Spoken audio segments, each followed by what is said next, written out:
ಚಿಕ್ಕಬಳ್ಳಾಪುರ ಸೇರಿದಂತೆ ಬಯಲುಸೀಮೆ ಜಿಲ್ಲೆಗಳಿಗೆ ನೀರು ಹರಿಸುವ ಎಚ್ಎನ್ ವ್ಯಾಲಿ ಮತ್ತು ಕೆಸಿ ವ್ಯಾಲಿ ಯೋಜನೆಗಳ ಪರ ಇವತ್ತು ಲೋಕಸಭೆಯಲ್ಲಿ ಸಂಸದ ಡಾಕ್ಟರ್ ಕೆ ಸುಧಾಕರ್ ದನಿ ಎತ್ತಿದ್ರು.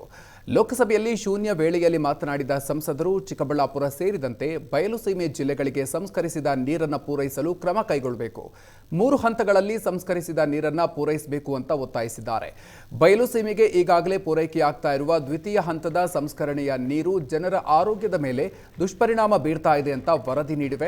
ಹೀಗಾಗಿ ನೀರನ್ನು 3 ಹಂತಗಳಲ್ಲಿ ಸಂಸ್ಕರಣೆ ಮಾಡಿ ಬಳಕೆ ಮಾಡಬೇಕು ಅಂತ ಕೇಂದ್ರ ಸರ್ಕಾರದ ಮಾರ್ಗಸೂಚಿಯಲ್ಲಿ ಈಗಾಗಲೇ ತಿಳಿಸಲಾಗಿದೆ. ಜೊತೆಗೆ ಎತ್ತಿನಹೊಳೆ ಯೋಜನೆಯ ಕಾಮಗಾರಿಯನ್ನು ಶೀಘ್ರ ಪೂರ್ಣಗೊಳಿಸಬೇಕು.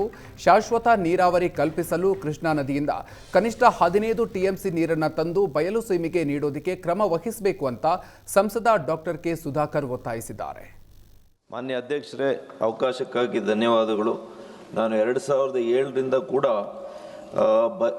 ಇವತ್ತು ಬರಪೀಡಿತ ಜಿಲ್ಲೆಗಳಾಗಿರ್ತಕ್ಕಂಥ ಚಿಕ್ಕಬಳ್ಳಾಪುರ, ಬೆಂಗಳೂರು ಗ್ರಾಮಾಂತರ, ಕೋಲಾರ ಹಾಗೂ ಇನ್ನೂ ಕೂಡ ಬಯಲುಸೀಮೆ ಜಿಲ್ಲೆಗಳ ಜನರಿಗೆ ಹಾಗೂ ರೈತರಿಗೆ ಶಾಶ್ವತವಾಗಿರ್ತಕ್ಕಂಥ ನೀರಾವರಿ ಯೋಜನೆ ಬೇಕಂತ ನಾನು ಆಗ್ರಹಿಸ್ತಾನೆ ಬಂದಿದ್ದೇನೆ.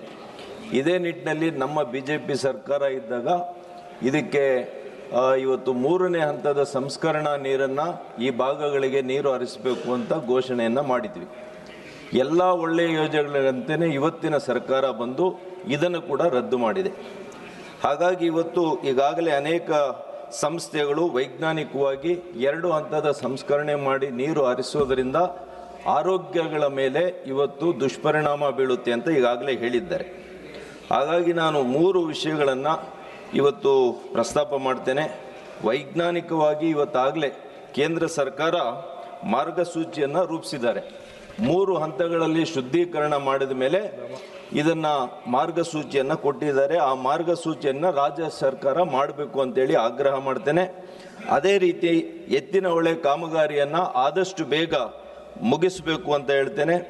3ನೇ ಪರಿಹಾರ, ಕೃಷ್ಣಾ ನದಿಯ ನೀರನ್ನು ಹಂಚಿಕೆ ಮಾಡಿ ಕನಿಷ್ಠ 15 TMCಗಳನ್ನು ಈ ಭಾಗದ ಜನರಿಗೆ ನೀರನ್ನು ಕೊಟ್ಟು ಇವತ್ತು ಕಾಪಾಡಬೇಕು ಅಂತೇಳಿ ಆಗ್ರಹವನ್ನು ಮಾಡ್ತೇನೆ.